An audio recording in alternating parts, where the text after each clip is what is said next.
আসসালামু আলাইকুম সুপ্রিয় দর্শক, চলে আসলাম এই মুহূর্তে পাওয়া সবচেয়ে গুরুত্বপূর্ণ আবহাওয়ার বিরাট আপডেট নিয়ে। আজও রাতে রাজশাহী, ঢাকা, খুলনা, একই সঙ্গে ময়মনসিংহ, সিলেট বিভাগের বেশ কয়েকটি জেলাতে শক্তিশালী কালবৈশাখী ঝড় ও শিলা বৃষ্টিপাতের পূর্বাভাস রয়েছে। এছাড়া দক্ষিণবঙ্গের কলকাতা সংলগ্ন বেশ কয়েকটি জেলাতেও বজ্রসহ ঝড় বৃষ্টিপাতের পূর্বাভাস বা সতর্কতা জারি করেছে আলিপুর আবহাওয়া দপ্তর তরফ থেকে। আজ 6 এপ্রিল রবিবার এবং আগামীকাল 7 এপ্রিল সোমবার কেমন থাকতে পারে আগামী 24 থেকে 48 ঘন্টা আবহাওয়া। বাংলাদেশ থেকে শুরু করে ভারতের দক্ষিণবঙ্গ, আসাম, মেঘালয় এবং উত্তর থেকে ত্রিপুরা রাজ্যে আগামী 24 থেকে 48 ঘন্টার মধ্যে যেসব জেলাগুলোতে এই শক্তিশালী কালবৈশাখী ঝড় ও শিলা বৃষ্টিপাত হতে পারে। এছাড়া আগামী 10 দিনের আবহাওয়া কীরকম থাকতে পারে এবং বঙ্গোপসাগরে কোনো নিম্নচাপ কিংবা ঘূর্ণিঝড়ের আশঙ্কা রয়েছে কিনা আগামী 10 দিনে, এবং কোন কোন জেলার আবহাওয়া কীরকম থাকতে পারে, আর আপনি কোন জেলা থেকে এই খবরটি দেখছেন আপনার জেলার নামটি আমাদের কমেন্ট বক্সে জানিয়ে দিবেন। আর সবার আগে সর্বপ্রথম সঠিক খবর জানতে আমাদের চ্যানেলটিকে সাবস্ক্রাইব করে রাখুন, একবার জেনে নিন এক নজরে। বন্ধুরা, এই পর্যায়ে আমরা সরাসরি উপগ্রহ চিত্রে চলে আসলাম। তো এখান থেকে আপনারা দেখতে পাচ্ছেন যে এই মুহূর্তে রাজশাহী বিভাগের বেশ কয়েকটি জেলাতে বিক্ষিপ্ত আকারে বৃষ্টি ও বজ্রসহ কালবৈশাখী ঝড় চলছে। তো আমরা দেখতে পাচ্ছি যে রাজশাহী, পটিয়া, সিংড়া, নন্দীগ্রাম, আদামদিঘি, আক্কেলপুর, সিংড়া, শিবগঞ্জ, বগুড়া, তারাস এই অঞ্চলে বেশ কয়েকটি জেলাতে শক্তিশালী কালবৈশাখী ঝড় ও শিলা বৃষ্টিপাত হচ্ছে, যেটা পরবর্তীতে জামালপুর, সরিষাবাড়ি, তারপর রয়েছে সিরাজগঞ্জ, কালীহাটি, টাঙ্গাইল, এরপর রয়েছে তারাস, তারপর হচ্ছে তিরিশাল, ভালুকা, বাণীস্থলী এই অঞ্চলের বেশ কয়েকটি জেলাতে আজ রাত 8টা থেকে পরবর্তী 24 ঘন্টার মধ্যে বিক্ষিপ্ত আকারে বৃষ্টি ও বজ্রসহ কালবৈশাখী ঝড় ও শিলা বৃষ্টিপাত হতে পারে। আর যদি এই মেঘটির শক্তি সঞ্চয় ধরে রাখে তাহলে আজ রাত 9টা থেকে রাত 1টার মধ্যে ফরিদপুর, পাংশা, শিবালয়, বালিয়াকান্দি, ড্যামরা, নরসিংদী, ঢাকা, রাজধানী ঢাকা, দোহার, মুন্সিগঞ্জ, শিবচর, মুকতাদপুর এবং রয়েছে কটিয়াদি, কিশোরগঞ্জ এই অঞ্চলের বেশ কয়েকটি জেলাতে বিক্ষিপ্ত আকারে ঘন্টায় 40 থেকে 50 কিলোমিটার বেগে দমকা ও ঝড়ো হওয়ার সাথে বজ্রপাত ও শিলা বৃষ্টিপাতের একটা আশঙ্কা করা যাচ্ছে আজ রাতের মধ্যে। আর এদিকে দেখা যাচ্ছে যে আজ রাত 8টা থেকে পরবর্তী 24 ঘন্টার মধ্যে খুলনা বিভাগের যশোর, নড়াইল, শাইলকোপা, তারপর চুয়াডাঙ্গা, মেহেরপুর এই অঞ্চলে বেশ কয়েকটি জেলাতে বিক্ষিপ্ত আকারে বৃষ্টি ও বজ্রসহ ঝড় বৃষ্টিপাত হতে পারে। আর বর্তমানে দেখা যাচ্ছে দক্ষিণবঙ্গের কাটোয়া, শান্তিপুর, মুর্শিদাবাদ, কৃষ্ণনগর এই অঞ্চলের বেশ কয়েকটি জেলাতে বিক্ষিপ্ত আকারে বৃষ্টি ও বজ্রসহ বৃষ্টিপাত চলছে। আর দেখা যাচ্ছে যে ভারতের বিহার এবং ধানবাদের উপরে কিছুটা বজ্রবাহী মেঘ তৈরি হতে পারে পরবর্তী 24 ঘন্টার মধ্যে, তবে সেটা পরবর্তীতে জানিয়ে দিব। তো আমরা আজ রাতে কোন কোন জেলাগুলোতে বৃষ্টিপাত হতে পারে, রাজশাহী, ময়মনসিংহ, ঢাকা, খুলনা এই 4টি বিভাগের বেশ কয়েকটি জেলাতে আজ রাতে শক্তিশালী কালবৈশাখী ঝড় ও শিলা বৃষ্টিপাত হতে পারে।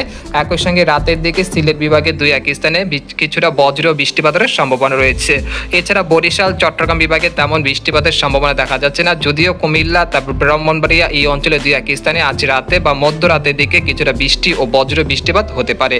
এই পর্যায়ে আজ জানিয়ে দেবো যে আগামীকাল কীরকম আবহাওয়া থাকবে, সেজন্য আমরা ইউরোপিয়ান যে মেঘের বার্তা রয়েছে সেখানে চলে আসবো।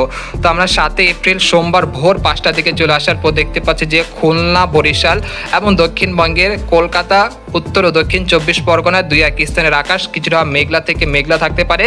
আর এছাড়া ঢাকা, ময়মনসিংহ, সিলেট, রাজশাহী, রংপুর এবং চট্টগ্রাম বিভাগের আকাশ কিন্তু বেশ পরিষ্কার থাকতে পারে সকাল বা ভোর 5টার দিকে। এরপর আমরা সকাল 10টার দিকে চলে আসার পর দেখতে পাচ্ছি যে দেশের আবহাওয়া পরিস্থিতি স্বাভাবিক দেখা যাচ্ছে, কোথাও তেমন মেঘলা আকাশ ও বৃষ্টিপাতের কোনো সম্ভাবনা দেখা যাচ্ছে না।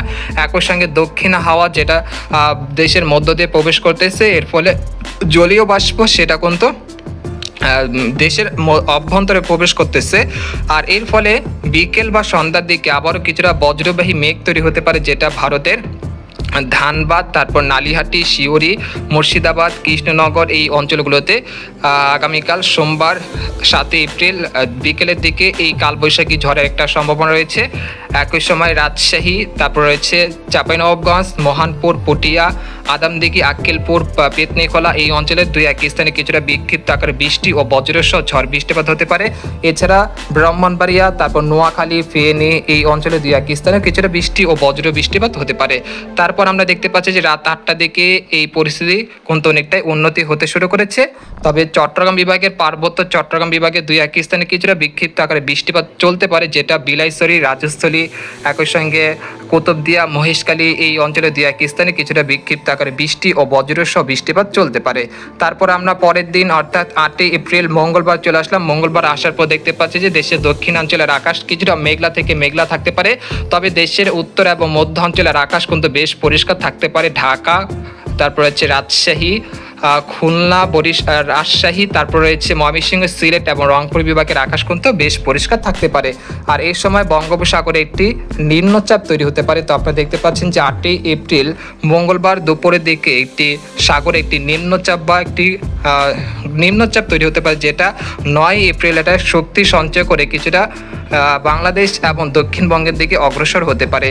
আর এটা 10 এপ্রিল রাতের দিকে চট্টগ্রাম বিভাগের বেশ কয়েকটি জেলাতে ঝড় বৃষ্টিপাত ঘন্টায় 30 থেকে 40 কিলোমিটার বেগে দমকা ও ঝড়ো হাওয়া বয়ে যেতে পারে, যেটা চট্টগ্রাম বিভাগের বেশ কয়েকটি জেলার উপর দিয়ে। তবে আগামী 10 তারিখ আমরা দেখতে পাচ্ছি যে বিকেল বা সন্ধ্যার দিকে দেখতে পাচ্ছি যে ভারতের বেশ কয়েকটি জেলাতে এবং বাংলাদেশের বেশ কয়েকটি জেলাতে বিক্ষিপ্ত আকারে বৃষ্টি ও বজ্রসহ ঝড় বৃষ্টিপাত হতে পারে। যেহেতু এখন কালবৈশাখী মৌসুম চলছে, তাই প্রতিদিন বিকেল বা সন্ধ্যার দিকে দেশের বেশ কয়েকটি জেলাতে বিক্ষিপ্ত আকারে বৃষ্টি ও বজ্রসহ ঝড় বৃষ্টিপাত হতে পারে। তাই আপনারা উত্তর পশ্চিম আকাশে নজর রাখবেন, রোদের কাজগুলোতে সতর্ক থাকবেন। তো আমরা দেখতে পাচ্ছি 10 এপ্রিল রাজশাহী, রংপুর, ময়মনসিংহ, সিলেট এই অঞ্চলে বেশ কয়েকটি জেলাতে শক্তিশালী কালবৈশাখী ঝড় ও শিলাবৃষ্টিপাত হতে পারে। তাই আপনারা পূর্ব প্রস্তুতি নিয়ে রাখবেন সেই অনুযায়ী। তারপর আমরা দেখতে পাচ্ছি যে 12 এপ্রিল থেকে 15 এপ্রিল পর্যন্ত দেশের বিভিন্ন অঞ্চলে বিভিন্ন সময় কালবৈশাখী ঝড় ও শিলাবৃষ্টি ও বজ্রপাতের আশঙ্কা রয়েছে। তারপর আমরা বৃষ্টি বা বজ্রবাহী বৃষ্টিতে চলে আসলাম। তো এখানে দেখতে পাচ্ছি যে আগামী 72 ঘন্টায় যেসব জেলাগুলোতে বৃষ্টিপাতের সম্ভাবনা রয়েছে, বিশেষ করে ময়মনসিংহ, সিলেট, রংপুর, রাজশাহী এই অঞ্চলগুলোতে হালকা থেকে মাঝারি ধরনের বৃষ্টিপাতের সম্ভাবনা রয়েছে, যেটা পরিমাণ থাকতে পারে 10 থেকে 15 মিলিমিটার পর্যন্ত। পরবর্তী 5 দিনে দেখা যাচ্ছে রংপুর, রাজশাহী, ময়মনসিংহ, সিলেট এই অঞ্চলগুলোতে মাঝারি থেকে ভারী বৃষ্টিপাত হতে পারে, যার পরিমাণ থাকতে পারে 25 থেকে 30 মিলিমিটার পর্যন্ত। আর এই সময় ঢাকা, খুলনা, বরিশাল এই অঞ্চলের কিছুটা বিক্ষিপ্ত আকারে বৃষ্টি ও বজ্র বৃষ্টিপাত চলতে পারে। আর এদিকে দেখা যাচ্ছে যে মহেশখালী, টেকনাফ, কুতুবদিয়া এই অঞ্চলগুলোতে প্রায় ভারী বৃষ্টিপাতের একটা সম্ভাবনা রয়েছে। আগামী 10 তারিখের মধ্যে আমরা দেখতে পাচ্ছি যে প্রায় 50 মিলিমিটার পর্যন্ত। আর এদিকে দক্ষিণবঙ্গের 2-1 স্থানে কিছুটা বিক্ষিপ্ত আকারে বৃষ্টি ও বজ্রসহ বৃষ্টিপাত চলতে পারে এই সময়।